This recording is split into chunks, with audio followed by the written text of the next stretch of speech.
With the best brand of football in Idaho, this is the 8-Man Prepcast on IdahoSports.com. That's right. Welcome in. It is another edition of the Idaho 8-Man Prepcast on IdahoSports.com, where we are talking about the 8-man game week in, week out. My name is Brandon Bainey. We are joined by the coach, Lane Kirkland. What's going on, Coach? How are you? Hey, doing well. It's a great evening to talk some football. Can't wait. Yep, it's going to be a great time for sure. We always record this on Thursday nights. As you're listening to this, it'll be first thing Friday morning in your podcast feed. You can listen to this podcast at IdahoSports.com or wherever you download podcasts, Apple, Google, etc. You can, of course, watch the video version of this as well at the IdahoSports.com YouTube channel and Facebook page. And if you were watching the video last week, Coach Kirkland, you were having some technical problems. You tried using the computer at home, and for some reason, it makes it look like you're all yellow and white hues. It was kind of interesting. Yeah, I was having a vision of some sort, and things weren't cooperating, so I tapped out for the night. So glad to be back. Yep. As Will Henneke, our other co-host, noted, though, you were technically on the podcast, albeit very briefly. So your perfect attendance streak is still untouched, Coach. Beautiful. Thank you. Yeah. So it's just you and me tonight. Will couldn't make it. Unfortunately, he'll be back next week. And so you ready to do the heavy lifting, Coach? Will usually is the guy that's carrying. He's our bell cow back. It's up to you and me tonight. Boy, we'll see what happens. I'll give it my best shot, Will. All right. Well, we usually start the Prepcast with our game of the week, the best, most exciting game from the previous week that was, and we'll get to that in a second. But sometimes there are stories that are bigger than football, bigger than the game. And that certainly happened with Butte County and Kendrick as they met last Friday in a neutral site game in Middleton. It was a game we were broadcasting on IdahoSports.com. And as the game is progressing, Coach, in the fourth quarter, what you never want to see happens. A player goes down, has a medical emergency. Medical personnel have to attend to the player. Dillon Waymire from Butte County collapsed in the late stages of the game. He wasn't on the field. He was on the sideline and collapsed. And medical personnel, the game was halted and ultimately called in the fourth quarter. Kendrick gets the win 50-28. That's not super important. What is important is that Dillon was rushed to St. Alphonsus Hospital there in the Treasure Valley, where he is still recuperating and recovering. And right away, Coach Kirkland, they have to rush him into emergency surgery. And he's come out the other side of it. But there was a moment in time there where he was really fighting for his life. And so really scary situation and something you never want to see. Yeah, you never want to see a player rushed off the field, let alone just a normal injury. And to call a game is a sensitive issue and is the most important, of course. And hoping that Dillon is doing well and into recovering. I know they started a GoFundMe, and there's a large amount that people have generously donated. I've heard as high as $43,000 this morning, which is commendable to all those who love the game of football, of course, but also in favor of the Waymire family, and we wish them the best, of course. Yeah, it's really incredible the support that has come through for Dillon and his family. So Dillon gets taken to the hospital on Friday evening, goes into emergency surgery to remove a blood clot to stop the bleeding and reduce swelling on his brain. And so it's a long recovery process. Medical bills are going to pile up. And of course, his family lives in Arco, and he's in a hospital in Boise. And so that's a long way to travel and be away from home. And so that part of it is also difficult. But you're right, Coach. A GoFundMe was started by Angie McAfee, the athletic director at Butte County High School. It was only started 5 days ago, Coach, and they started it with a goal of $25,000, which is incredible, and that's a lot of money, no doubt about it. And in 5 days, they've almost doubled that amount. You mentioned it, over $43,000 raised. It's incredible the way that the entire state of Idaho has come together for Dillon and his family. That's commendable, and it is incredible for that community to do that. It's not the first time I've seen large amounts of money raised out of Butte County from stories talking with Sam over the years, but this, of course, the largest and the most needed at this particular time. So I wish the Butte County Pirates their best in the rest of their season, and of course the Waymire family once again, and a swift recovery of Dillon. Yeah, and this is coming from all corners of the state, different communities, big ones, small ones. Some people have said, "Hey, we've known the Waymires our whole life. They're great people. We'll do anything we can to help out." And so certainly, our thoughts and prayers continue to be with Dillon as he recovers. And both teams knelt in prayer as well during the stoppage of gameplay on Friday. Which I thought was a powerful moment also. And in terms of, I don't like to brag about IdahoSports.com much, Coach, but we were broadcasting that game. Gary Jones and Logan Green were on the call, and I thought they handled that moment exceptionally well, because that's, as a broadcaster, it's a situation you just never prepare for. Because you hope it never happens. And so for a long delay in the game and for them to have the respect and the poignancy involved, I thought they knocked it out of the park as well. So well done, fellas. I wasn't able to listen to that broadcast, but well done. Good job. Yep. So again, Dillon Waymire from Butte County continuing to recuperate.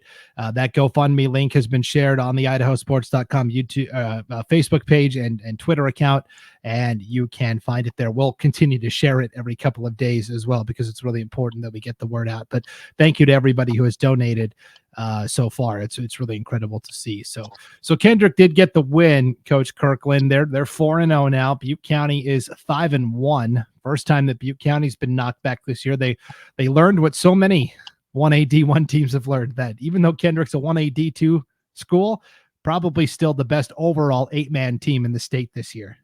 Yeah, playing some continuing to play great organized football, executing very well, and led, of course, by Ty Cap, who is doing a tremendous job and continues to grow in that position and lead his team in all facets. So the machine keeps going.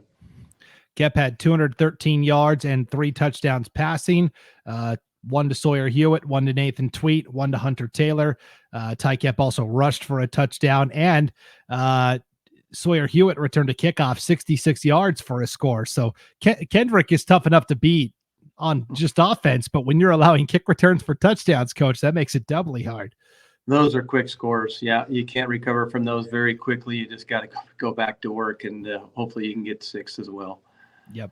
And Butte County hung in as long as they could, but ultimately succumbed. Brody Westergaard scored a pair of touchdown runs for the Pirates there in the loss. So that was not our game of the week, Coach Kirkland. Our game of the week was a game actually you were following very closely. It involves your former team, the Carey Panthers. I say that you are still, of course, involved in the junior high program, but the varsity program took on Valley, and we talked about it on the Prepcast last week, Coach. We said this is a must-win game for Carey because we see the potential, right? They've been so close in so many games, but they don't have any actual wins to bankroll yet. And strength of schedule will get you pretty far, but at some point you do have to win some games to feel secure about your playoff position. And Carey comes out and wins by the final score of 8-6. We never see scores like this in the 8-man game, Coach. It was an interesting game. Defense won that game, of course, and a lot of chances, couple of chances anyway. Carey got down to the 1 the second half and wasn't able to get it across. Valley got down to the 3 and couldn't get it across. Just kind of back and forth. I swear the fourth quarter stayed on the Carey 35-yard line for a half an hour. Valley just going back and forth, penalties here and there, just trying to get it across. But once again, the Carey defense prevailed. Coach Dietrich's been there 18 years and continues to dial up some great looks out of that 3 front, which is killing it right now. And just hold off a Valley team that was charging pretty hard. Yeah, and so I'll ask you this because you know the players involved pretty well here. Nick Versus, of course, missed the first handful of games of the season, and he's an impact player in the box. He can play linebacker. He can also line up at defensive end. And I don't think it's a coincidence that his return has kind of coincided with the defense elevating its game. But how important is a player like Nick Versus to that Carey defense?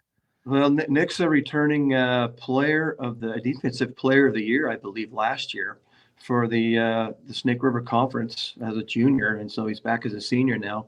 He's just tough. He could run into anything and not feel pain, and just go again the same strength or more. And he is playing three positions: at D end, at nose tackle, down at D line, and even some linebacker here and there, and just going sideline to sideline. And he is a huge force on the Panther D. Definitely. And all the scoring occurred in the first half. So both defenses kind of settled in. Like you said, both teams had chances in that second half, but just couldn't get anything across. And like it so often does, the 8-man game comes down to the 2-point conversions, right? Carey converted theirs. Valley did not. And that was the difference. We don't think it's going to be the difference in the game way back in the first half when it happens, but man, those conversions can add up. They certainly add up, and you got to have as many as you can get, and every single one counted, and just one counted that night. And it was an easy flat pass to Eddie Gamino in the flat, one juke, and across the goal line. That's all it took. Yep. For our Magic Valley Prepcast, where we talk about, just District 4 athletics, our host, Scott Burton, reached out to Coach John Saili from Carey to get his thoughts on the big win. And Coach Saili relayed a pretty cool story that you probably wouldn't notice unless you're a coach and know, the intricacies of football. It was, I believe, in the fourth quarter. You tell me if I'm getting the story wrong here, Coach Kirkland. Fourth quarter, it's 4th and long. Carey decides to go for it, and they throw an interception. Am I right so far? Probably. Okay. There's a lot that happened. Yeah, keep going. Okay, so Carey throws an interception. This is late in the fourth quarter, and normally in that situation you'd go, "Oh man, now we gotta, we're back on our heels." Valley's got this tremendous offense. We just gifted them, a turnover, and there's a sophomore defensive back for Carey by the name of Stockton Sears, and he was on the sideline in front of one of the Carey coaches. He didn't know he was being watched, but he grabbed one of the seniors. This is a sophomore, grabbed one of the seniors and looked him straight in the eyes and said, "Hey, we've got this. Don't worry. We're going to get the stop." And they did. And for a sophomore, Stockton Sears, to have that kind of confidence to, first of all, approach a senior and grab him, but second of all, tell him, "Hey, it's all good. Relax. We've got this." I thought that was a cool leadership moment that you wouldn't notice unless you were really watching. Yeah, didn't see that, but all it takes is for someone to say it, and everyone to recognize it and to hear it, and then rally and go do it. And if no one says it, it doesn't happen. So way to go, Stockton. His mom's the head girls basketball coach here. I'm not surprised at that move, but Stockton's a great leader, and he's a winner, and they definitely stopped him on defense. And this was kind of a story last year with the Carey team, right? Where Preston Wood was the quarterback and was a sophomore, and yet he had those seniors on offense lined up and at attention, right? He was kind of the leader of the offense. Am I getting that right? He was. Yeah, he did a good job there. So how do you, because not everybody is fit to lead, and especially as underclassmen, how do you evaluate that, and how quickly do you know that, okay, I've got this freshman or this sophomore and he's getting the respect of his peers? How quickly does that pick up?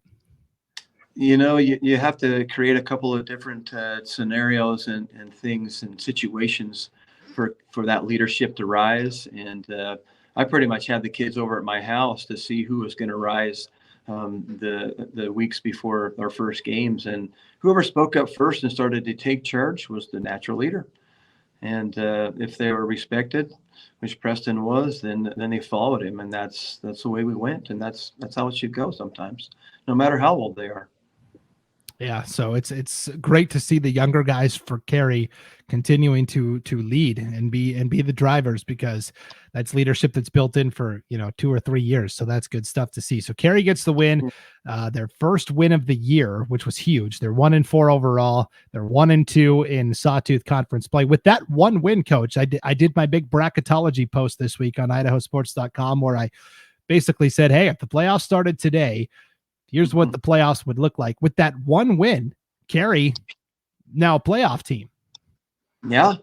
I mean, with the strength of schedule that we have here in District 4, it's you just need a couple of those W's in that column, and it'll propel you to good places. Yeah. Now, of course, the Panthers have to keep winning. They can't just rest on this one game. They've got to continue to stockpile wins, and we'll talk about that when we preview the games coming up this weekend. But it was a good start for Carey, and for Valley.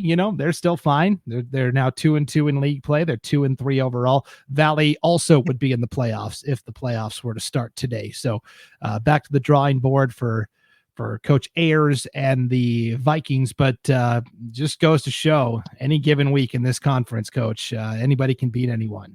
Yep, everybody's pretty hungry right now. That's right. So while Carey and Valley were duking it out in our game of the week, I think more eyeballs were focused on that first place battle between Oakley and Lighthouse Christian. And this was an interesting game where Lighthouse actually is leading at halftime, 32-24. Coach Brandon Jones for Oakley, I'm sure, had a very enthusiastic talk with his team at halftime because they come out and outscore the Lions 36-6 in the second half, Coach, to pull away and win easily. Yeah, I'm sure it was all positive stuff going on there at halftime. Some good motivation rolling. And I think I wrote the scores down here, outscored in the second half 6-36. So definitely turned the tables there and got some people off the bus to recognize the Lighthouse is for real. Yeah, so this is something Will and I talked about last week, Coach, where Oakley was a team that, they're continuing to win, right? They're 5-1 overall. They're 4-0 in conference play. And they had won really without having to use Bryce Severe a ton on offense, because we know what kind of running back Bryce Severe is. And he's the kind of kid you could give the ball to 20 times a game and say, go do it. And they haven't had to do that really the last 2 years. Of course, he was injured for most of last season, and they worked him back very lightly as he came back in the playoffs. And they really haven't had to use him that much this year on offense. And we talked about it last week. We said, that's not, it's a nice thing for Oakley to have. It's kind of an ace up their sleeve. And especially as we get into the playoffs, to have a fresh Bryce Severe ready to go. I think this was the first game where Oakley finally said, okay, we actually need to lean on Bry a little more. And he broke out. He had 3 rushing touchdowns. He caught 2 touchdowns from Kyler Robinson as well. And so for us, it was nice to see us talking about, okay, Bryce Severe is this kind of, hidden trick here. And Oakley finally had to lean on him and use him. And it just shows how lethal and deep this Oakley team is. Yeah, it's always fun to be able to give it to your horse there over and over again and get and just improve himself against a good team. And now we knew it was all already true, but he proved it once again this year that he's a top league candidate there, and he's definitely a horse. Yep. So Justice Schrader had 5 touchdown passes for Lighthouse Christian, most of those in the first half. Case Van Leeuwen caught 3 of the 5 touchdowns for Lighthouse as well. And that was the one kind of critique I had of Lighthouse Christian, Coach. And it kind of happened in the Carey game as well, where sometimes their offense does bog down a little bit. It seems like they do have a lot of toys in the toy box offensively, but I don't know. It just seems like there's times this year where they kind of get into a lull offensively, and it nearly cost them against Carey, and it did cost them against Oakley. Yeah, sometimes I've wondered. Well, you see teams pass themselves into a hole or pass themselves to death, as I call it, and thinking that's going to continue to work all the time when the run game is really kind of what gets you those first downs over and over again and maintains that possession. I didn't watch the game there, but I imagine Oakley stepped it up a bunch there, and I don't know if Lighthouse got complacent or not in the second half, but definitely the tide turned that second half in favor of the Hornets. Yeah, and that's something we've been wanting to talk about for a couple of weeks too, is kind of that offensive philosophy where you do have to have this will sound cliche, right, Coach? You do have to have that balance a little bit where you can definitely lean more run or lean more pass, but you've got to be able to do the other component at least somewhat to keep defenses honest. And so we see a pass heavy team like a Lighthouse Christian. We have seen Oakley be more pass heavy this year. We've seen Carey at times be more pass heavy this year. And then on the flip side of that, I think of a team like North Gem that pretty much exclusively runs the ball. And if they passed it 3 times in a game, then the game plan was out the window. But you do have to have that balance. How tricky is that, finding that offensive balance? Well, we've always started with the run in our programs. We've always had great running backs, of course, a lot of all-state kids there. But years ago, Randy Spaeth was giving a speech, and he talked a lot about if you can run, you're going to win. And that was his quote. And kind of stuck with me. It's like, don't get so tricky, Ricky, with your passing that you die every time it comes to fourth down. You can get 3 yards 3 times, you're almost there. Give yourself a chance. But so you do have to take a step back, I think, once in a while if you're really run heavy and say, well, maybe we can throw this ball around here, but let's make sure it's going to be a completion and it's simple to start with. Yeah, I do agree, though, with 8-man football. Traditionally, the teams that have been able to establish that run first and then sprinkle in, it seems like you start with the run and then it's home runs passing where the defense isn't expecting it, and you throw a 10-yard route, but there's nobody in the area, and it turns into a 60-yard touchdown, right? Right. And that's always good to have in your playbook there. I used to call those first strike plays when you could just get after. We had 10 of those on the list, and use those frequently on first downs to jumpstart and kind of surprise. Definitely. So you mentioned Randy Spaeth. Of course, he knows a lot about the game of football. Successful coach at Raft River. Now he's the athletic director. And speaking of Raft River, that was another team we said, kind of like Carey, like, man, these guys have got to start, bankrolling some wins, and especially in conference play. Yeah, I'd say you can check that box. They beat Glens Ferry 73-42. Raft River's now 1-3 in Sawtooth play, 2-3 overall. Kai Ward rushes for 291 yards and 6 touchdowns, Coach. Just what you were talking about. Oh, yeah. That's a great track meet. He'll be conditioned all this week. I don't need to worry about those 40s. Yeah, that's a lot of points and a good win for Raft River. And he doesn't really get a break because he obviously ran the ball exceptionally well, but he's also the kicker. So he scores the touchdown, and then he's got to go and kick the ball off too. So yeah, that's always a fun one to balance there. All your starters are on the kickoff team, and who do you sub out? So. That's right. Like that, it looks like he couldn't have subbed anybody out with that many points scored on both sides. So just keep going. Just keep it rolling for sure. The Raft River defense played well. Kai Ward led the way, 12 tackles on defense as well. He probably was flipping burgers at halftime in the concession stand also. He kind of did it all for Raft River in that game. Landon Stewart threw for 232 yards and 3 touchdowns for Glens Ferry in the loss. The Pilots dropped to 1-4 overall. 0-3 in the league. And we talked about this, Coach, that somebody has to take last place in this conference. Doesn't mean you're a bad team. I think Glens Ferry is pretty decent compared to some teams from other leagues, but man, in this conference, it's just hard to find your footing sometimes. It is. Yeah, it is. And I think Carey travels to Glens Ferry this week, and we'll see how that continues to go there. But Glens Ferry is a solid team. Good points put up there on the board for those guys still, and they still got a shot.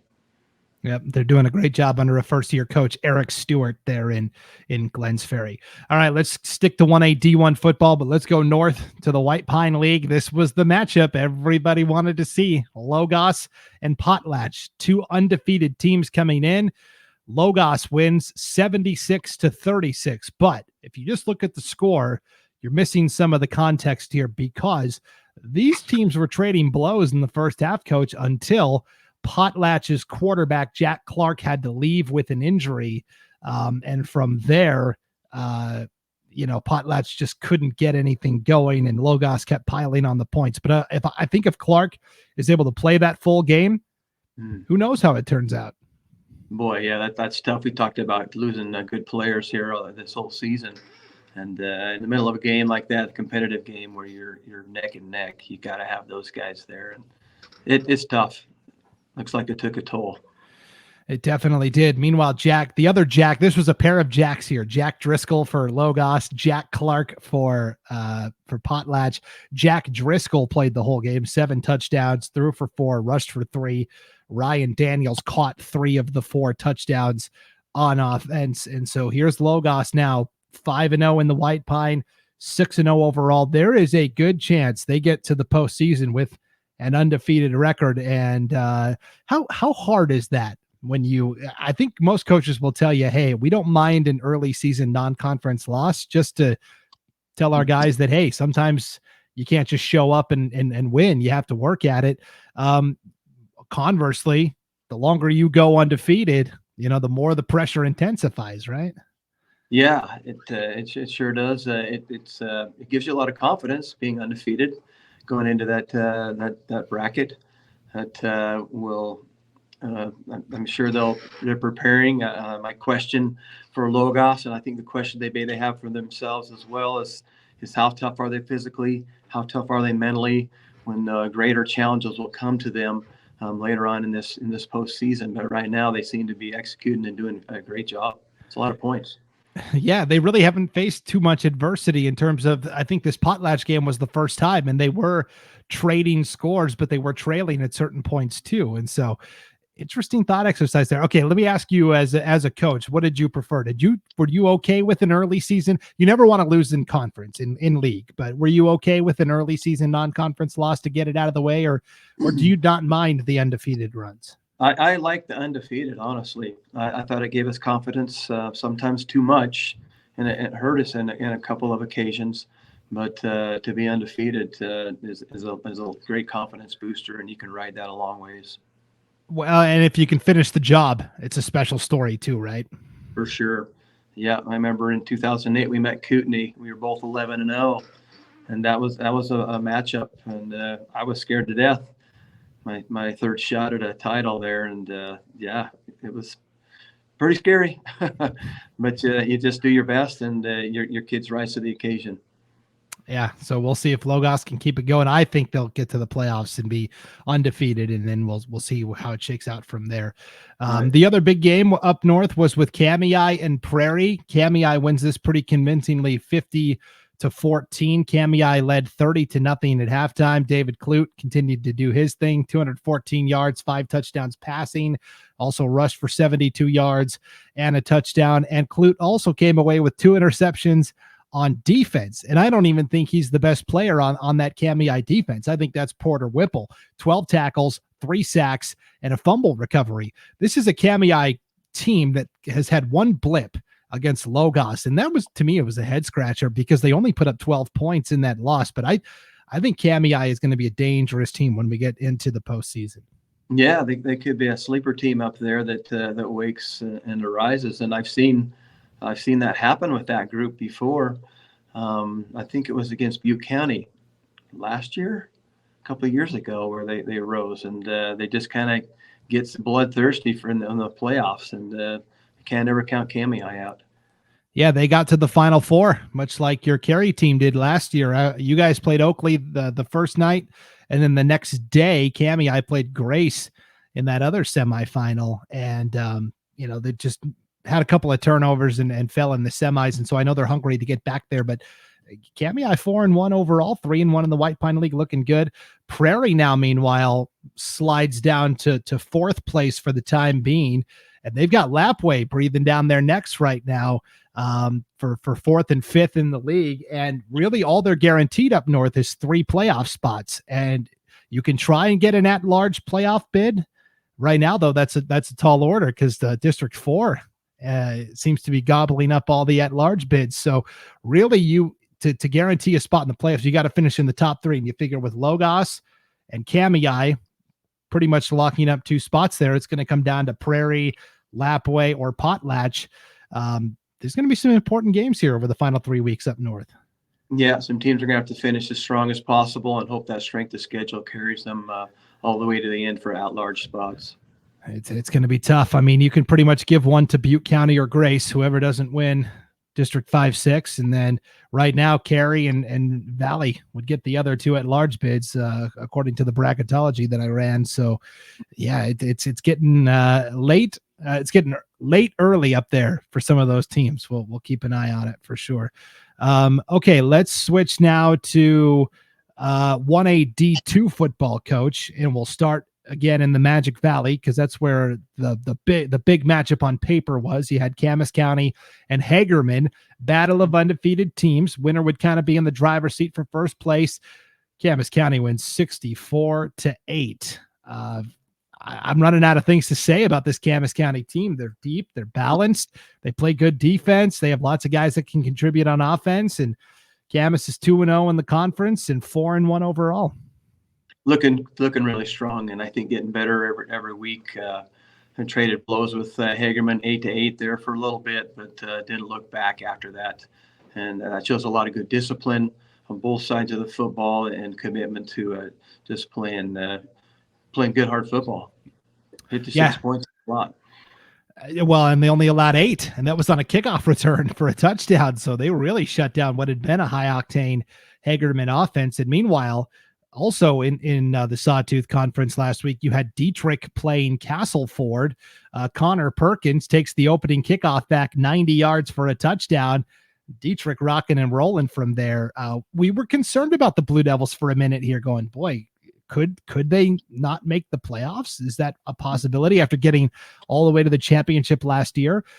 They seem to have found their footing a little bit. They're 3-2 overall. They're 1-1 in league play, and they got to win over a Castleford team that's going to be huge, because Castleford, basically it's going to come down to right now 5 teams are all either 2-0 or 1-1 in the league, where Camas is 2-0. And then you look at Dietrich, Hagerman, Castleford, and Hanson. They're all 1-1. I don't have the mathematical skills to figure this thing out, Coach. Do you?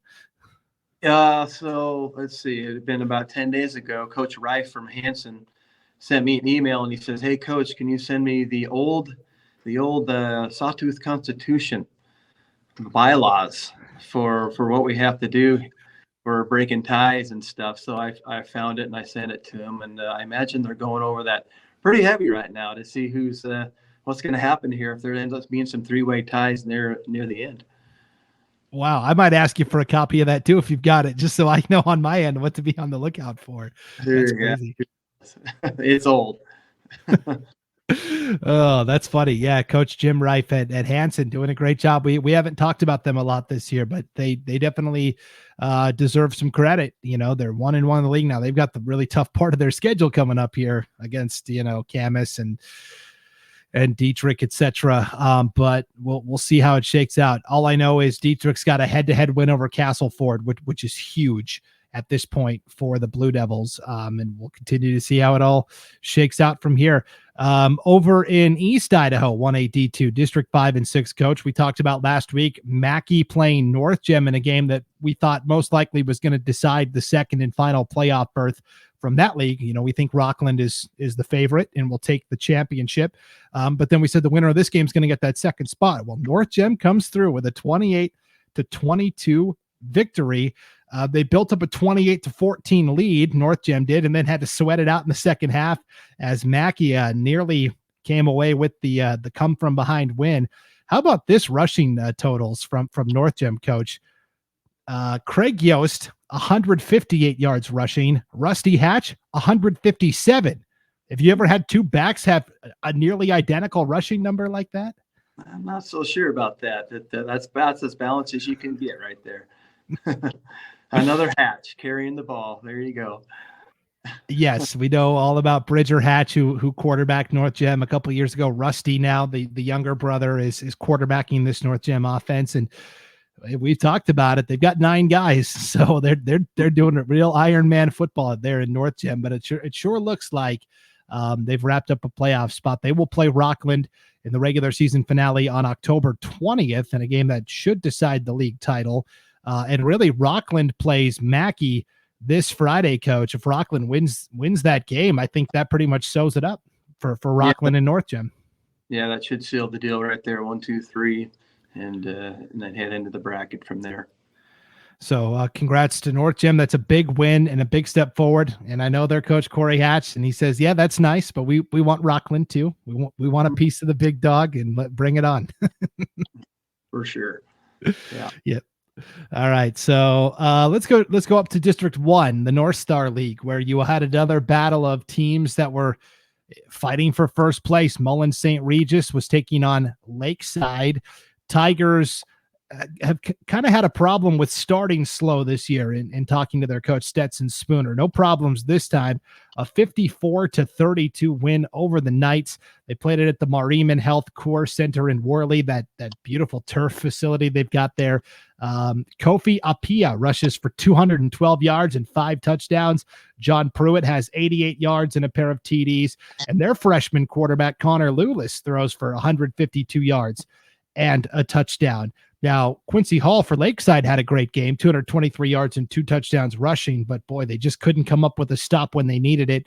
And now the Tigers are in the driver's seat. They're 6-0 overall. They're 4-0 in the North Star League. They will play Lakeside one more time. Lakeside would not only have to beat Mullan St. Regis, but they would have to be on the right side of the point differential tiebreaker as well to win the league championship.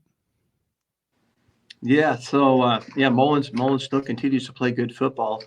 As I was going over your notes here this evening to review for tonight's podcast, I wondered if the co-op factor continues to play in Mullan St. Regis's favor up there in the league, and how that helps them continue to be able to continue to win. It does. It's very interesting because this is a league that has, it's with Kootenai now dropping out for the season. It's Mullan St. Regis, which definitely benefits from a co-op. They now have enough numbers to have a strong team. But also, the other teams in their league, I don't think like the co-op that much. But here's where I come down on it is if you look at the other schools that are in their league, Clark Fork is moving up a level next year. They'll be in the new 2A for all sports except football. So they're bigger than Mullan. And then Lakeside and Wallace are already 2A schools. What will be 2A next year? They're 1A D1 schools, and they petitioned down to play football. So Mullan is by far, besides Kootenai, the smallest school in the conference. And so I don't have a problem with them putting the co-op together to try and get numbers to match up with some of these bigger schools. For sure. And then as long as they're playing football, that's always a good thing. And the competition's still really good. Yeah. But they definitely have some players from that St. Regis side and a really a co-head coach. Stetson Spooner is the head coach from Mullan, but the coach from the St. Regis side, Jesse Allen, is also a very good coach. And those two complement each other very well. It's really fun to watch those two work and coach together from two totally different communities in two totally different states. Last year, I was up there broadcasting. Mullan St. Regis hosted Garden Valley in the quarterfinal round, coach. And it was, in November, snow had come over the pass. And so the St. Regis players came over to Mullan to practice. And then a semi had gotten jackknifed and it closed down the entire interstate Friday night. This was the night before a Saturday afternoon playoff game. And so the St. Regis kids were stuck in Mullan. And so everybody on the team said, all right, sleep over tonight and we'll take a player and this family will take 2 players. And they kind of had a mini on the fly sleepover. It was kind of cool. Hey, team bonding right there. That probably got some football into. Yep, definitely. So those are the cool stories we love to hear about there. So yeah, Mullan St. Regis in the driver's seat for the league championship. And that's important this year, coach, because this 1A D2 bracket is predetermined, right? Everybody gets slotted in based upon where you finish in your conference. The champion from District 1 gets home field advantage all the way through the playoffs this year, coach. They're at the very top of that bracket. And so if Mullan St. Regis wins this league, they don't have to leave home as long as they keep on winning. And then you're looking at maybe, if they get to the championship, Kibbe Dome in Moscow might have to be the furthest they travel. Yeah. That's always a great benefit to be able to stay home and play right there next door.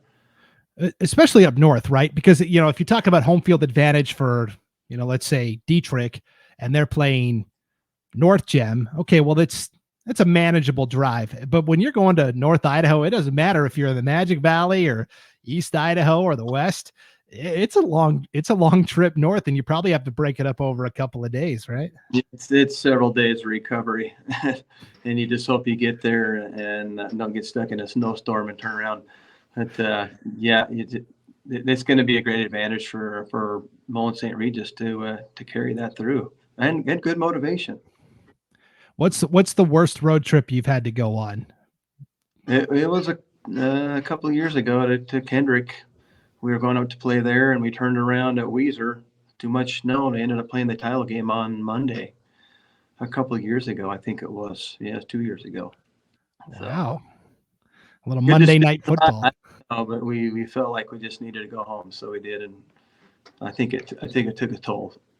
But Yeah, that's tough to mentally then try to get up for that on a weird day like a Monday. That is interesting for sure. And so yes, having that home field advantage would be huge for Mullan St. Regis or Lakeside. You know, if they can somehow pull it out too, that would be huge for them also. All right, District 3. We'll wrap up with the Long Pin Conference. Council beats Tri-Valley 28-14. The Lumberjacks are 3-3 overall. They're 2-0 in conference play. Tri-Valley suffers their first loss in conference. They're 2-1 in the league, 3-2 overall. Lumberjacks played smash mouth football. I've said this a couple of times this year, but their fullback Mason Roberts and their running back Dalton Bingham, it's a devastating 1-2 combo in that Council backfield. They're two tough hombres. They are. Those are tough dudes. I went to athletic.net to look up their 100-meter times, and Mason's 11.9 and Dalton's 11.4. Fast, big, strong dudes. And Council's always been known for smash mouth football. They represent their mascot 10 times. You know, the Lumberjacks, and they come lay on the wood, and it's always a hammer game there. And then because of that, they were able to hit on a couple of those first strike plays you were talking about at the start of the show tonight, Coach, where Owen Hatfield threw 2 long touchdown passes to Decker McLinn also for Council. And that was basically the difference is they win 28-14. Tri-Valley scored on touchdown runs by Gage Warren and Jace Wagner. You know, I've watched this Tri-Valley team on tape a lot. I like this team. I really do. They hung pretty tough with Council, gave up a couple of big plays defensively, and that was really the difference. Tri-Valley's got a lot of speed too. They've got Clayton Harper, who did he win the 100 last year at state track? Sure, but he's 11.28. He's smoking fast. Yeah. And he's tall, you know, he's like 6'1", 6'2". They've got Gage Warren, who's fast, Wagner, the trigger man for that offense. And so I think Tri-Valley is a team that's going to compete for one of those 3 playoff spots. It's going to come down to basically Horseshoe Bend, Garden Valley, Tri-Valley for those last 2 playoff spots from District 3. I think Council comfortably has a spot right now. And there's a scenario where, Coach, Garden Valley is 5-1 right now, but they finished the year with this gauntlet of Horseshoe Bend, Council, and Tri-Valley. You know, the Wolverines are 1 losing streak away from not making the playoffs. Yeah, it's you gotta give it everything you got this last stint there, and those 3 games are really going to count. So I think there'll be some great focus and some good ball games to watch there. Yeah, and you will have a chance to catch Garden Valley 2 times over the next 3 weeks. We're going to broadcast the Council game, but also this Friday, a little 3:30 kickoff, one of those afternoon kickoffs you love so much, Coach. Garden Valley going to host Horseshoe Bend Friday at 3:30 on IdahoSports.com. Good opportunity to see both Horseshoe Bend and Garden Valley with your own eyes. Yeah, nothing like that. And then you can catch the later game. So it's a twofer. You're done. Yep, a lot of good 11-man games on the nightcap schedule to whet your appetite there. But so Horseshoe Bend and Garden Valley, really important game for both teams. Whoever wins will have a leg up on the other, try and get one of those 3 final playoff spots. Other big games that are happening at the 1A D2 level this week, Coach, you've got Castleford at Hagerman. And now Castleford, after losing to Dietrich, this almost feels like a must-win game for them. Yeah, I was just in the Castleford yesterday at a junior high game there, and talking with Coach Lowry, and he bragging about his 11 freshmen and his 3 amazing seniors. Always fun to have a chuckle with with Coach Lowry. He's a comical guy and pretty down to earth. But they're going to have to rally against a big physical Hagerman team. He was given the weights of his massive linebackers at 115 and 120. Well, he was given that laugh with that good beard he has, and they'll hold their own. They're going to tackle low, and Hagerman's going to bring some big dudes at them. Yeah, and so we will see in this battle, winner of that game will kind of have an inside track. But like we talked about, Hansen, Dietrich are all in the mix as well. So hopefully we don't have to break out that old league constitution. Hopefully we just have some simplicity. But something tells me it's going to come down to some weird tiebreakers. We'll see. We talked about Rockland at Mackey. If Rockland wins that game, you can pretty much lock up the 2 playoff spots for Rockland and North Gem. If Mackey wins, then you got potentially like a 3-way tie scenario. And I don't know how you figure that out either. I don't know. I don't know what their rules are over there. Let me ask. Oh, go ahead. Is there a standard set of tie-breaking rules somewhere out there? We were trying to get something like that created. Seemed like 6, 8, 10 years ago in the Sawtooth Conference. Is there a standard set of rules of tie-breaking somewhere besides head-to-head or flipping a coin or 3-way, 4-way playoffs? I'm not sure. No, every league does it differently. I think it was my first year here at IdahoSports.com, which would have been 3 years ago. We had like 6 or 7, I feel like, Kansas City playoffs, like the Monday after the regular season. All these teams ended up tied with each other. What would you prefer as a coach? Would you prefer just a strict set of tiebreaker criteria?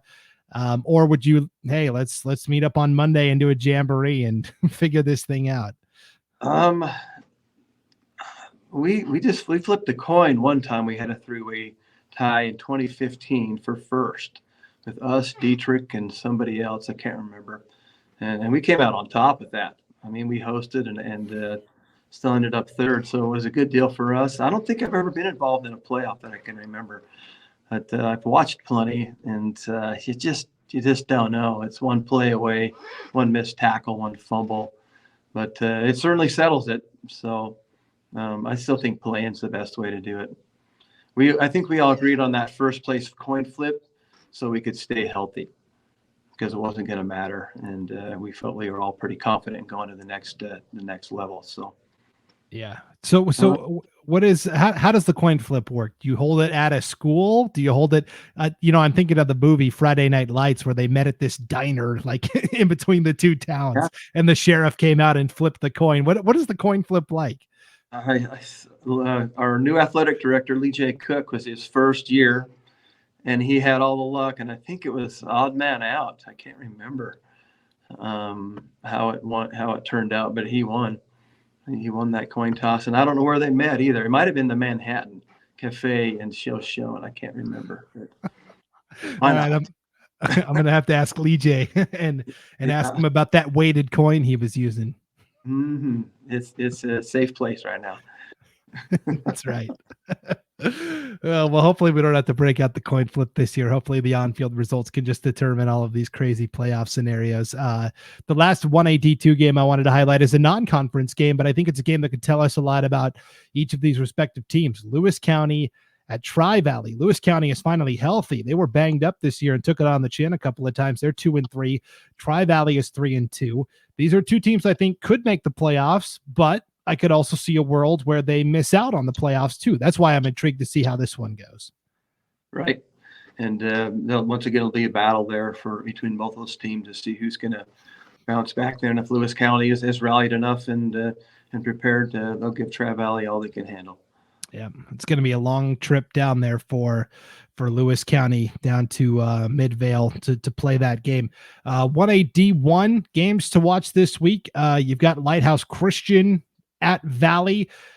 Lighthouse after losing to Oakley, Valley after losing to Carey. You never want a 2-game losing streak, coach. And honestly, I thought coming in that this was a more important game for Valley to win only because they were 2-3. But honestly, there's a scenario where Lighthouse could stumble down the stretch here and not get one of those 3 auto bids to the playoffs.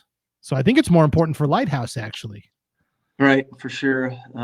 You just want to keep winning as many as you can there, and I don't know if Lighthouse came out healthy from the Oakley game or not. You miss a player or 2, and you could skip a beat here and there. The Valley's not to be discounted. Carey just handled Hardy really well in the run game, but there's still a very dangerous threat, and it should be a pretty good shootout, I think. Yeah, and so for Lighthouse as well.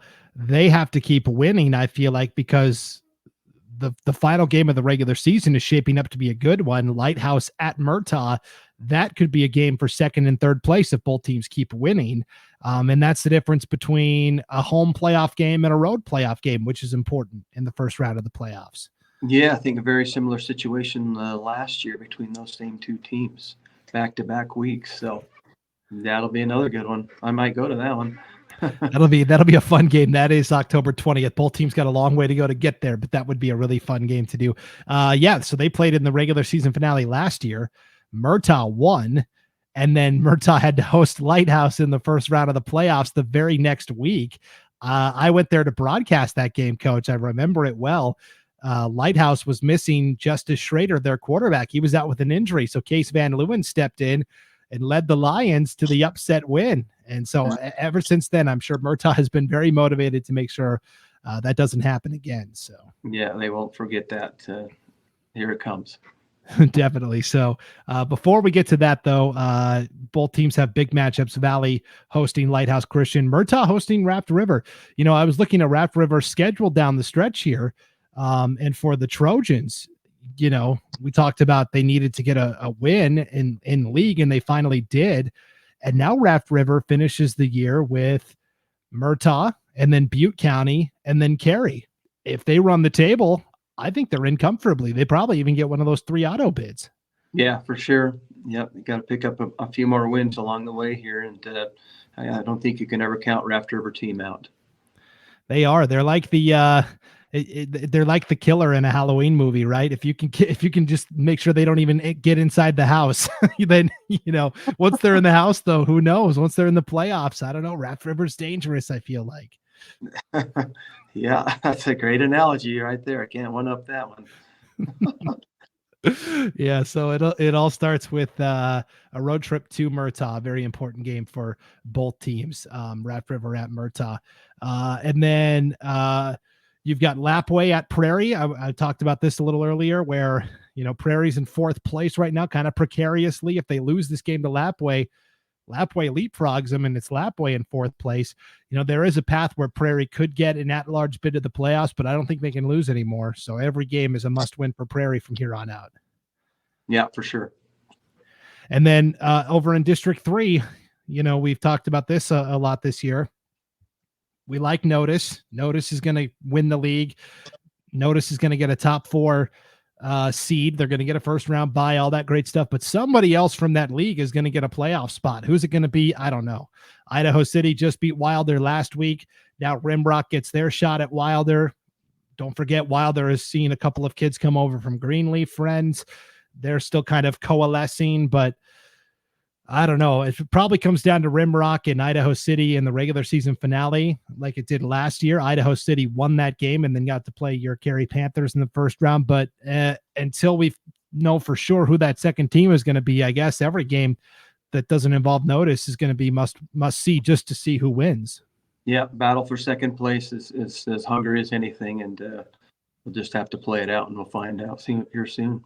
Yep. So Wilder at 0-5, a chance to win their last couple of games of the season, get into the playoffs, and Rimrock at 1-5, kind of in the same boat. That'll be an interesting game for sure. So, all right, Coach, we ran through it all. We got in and out fairly quickly. We had some good analogies, some good stories along the way. I thought this was pretty good. Yeah. I hope I did good, Will. I don't know. Thanks for letting me play. I was just going to say, I'll give Will the bad news on Monday that we gave him his walking papers. No, I'm just kidding. Oh boy, let's not do that. No, for sure. Will Henneke will be back next week. Coach Kirkland will be back next week. And of course, I'll be here as well. Thank you everyone for tuning into the Idaho 8-Man Prepcast. Don't forget, we've got Horseshoe Bend at Garden Valley Friday, 3:30, 8-man action. You can watch totally live, totally free on IdahoSports.com. Otherwise, enjoy the competition, everybody, and we will see you next week for another edition of the Idaho 8-Man Prepcast on IdahoSports.com.